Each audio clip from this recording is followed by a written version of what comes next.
happy to see us. As a matter of fact, I think they were extra happy because before we were there, the COVID restrictions were even more restrictive. And I'm just gonna, I mean, I could tell you road stories. And back in the old days, yeah. Tell us a couple, we could come get away on. with murder. I mean, we got away with doing really stupid stuff. The only reason we could is because we would pay for it if you trash something or you drive a car out the window or something. And then Now what? Drive a car out the window? What's that? Did that happen? Can you tell us the details? It'll be in my book. It was the days before YouTube and cell phones as well. Yeah, So absolutely. Absolutely. it didn't happen. Things were a lot looser. We live in a world, and I'm going to take my music hat off and put on I guess my government hat for the moment. And although anything that I say, I'm not representing the U.S. government, so everything that I say is from my personal experience and my personal opinion. I just have to do the caveat. So now things are very different. As Tony mentioned, we are now in the midst of a very strange epidemic, which as soon as something like this happens, every government on the planet tightens up, and everybody starts to get weird. And now we're also in the midst of one of a worldwide international terrorist problem. So governments are now very, very careful and very, very wary of everything. So I'll just give you a couple of, I would say, bits of advice on when you travel abroad. The first thing that you do is you go to the State Department webpage. You go up to the upper right-hand corner where it says STEP, S-T-E-P. You register with the State Department. You tell them where you're going, where you're going to stay, give them all the information, because if something does happen, and if you're a U.S. citizen, and I believe Canadian citizens can do this with their consulate and different national folks who are citizens of different countries.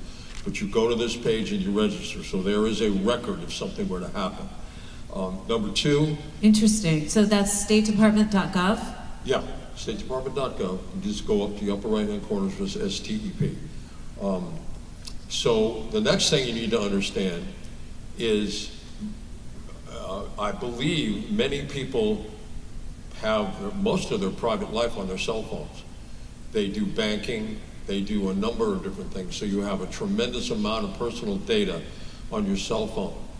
Virtually every country that you visit will download all the information from your cell phone as soon as you get to customs.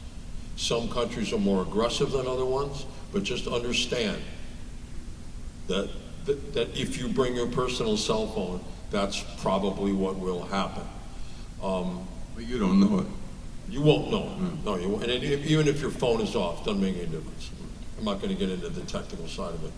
So the other thing that you would do is you would leave your phone at home, go to Walmart or Target, buy a burner phone, only put in the information that is absolutely necessary, certain numbers that you have, probably leave your destination information, your travel information off the phone, carry that in a little piece of paper in your pocket, and understand that you will be either more or less under constant surveillance when you are overseas. Now there are places that are pretty loose. There are other places that aren't. Now I suppose I could sit here and give you a tutorial on how to sweep your hotel room. Very sage advice. Well, unfortunately, the panel has come to an end, but we would like to thank Warren Media and Marketing for putting this together with myself, Family Beautiful, Susan Short.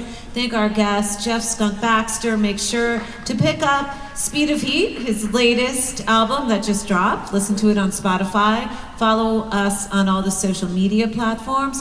Tony will be playing tonight here at the Hilton, well, at the Hilton right there at 9 p.m. So make sure to come down and check that out. Fretless Monster, all his socials, and thank you guys for coming to this Tech Tracks panel on international touring, and thank you, Mike Gormley, for your sage advice on everything. And thank you, Susan. You're welcome. Susan Short.